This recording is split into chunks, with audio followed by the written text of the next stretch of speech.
港研院目前正在研究高效率的水资源循环利用技术，希望大省伫新竹来推动再生水资源中心，也希望讲再生的水资源会当互竹科成做工业用水。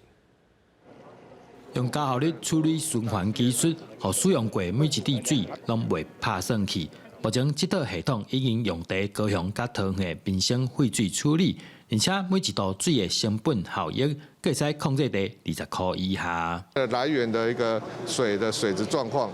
它是来自生活污水，还是来自工业废水，还是它台积电或是某个半导体业它的制成分流之后的水，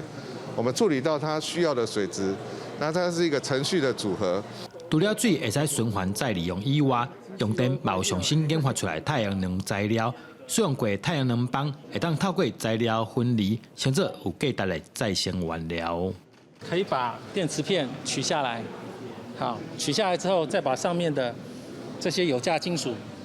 拿出来，就可以提升它的附加价值，啊，然后又可以减少废气的问题。我们可以在各种层面去重新去思考。台湾怎么样重新变成一个循环永续的一个国家？那我们的技术也可以外销到全世界。工研院表示，2050年要达成零排碳是一个真有挑战性的目标。未来结合相关领域的专家，发展创新科技来合作产业转型升级。记者刘君豪，新竹报道。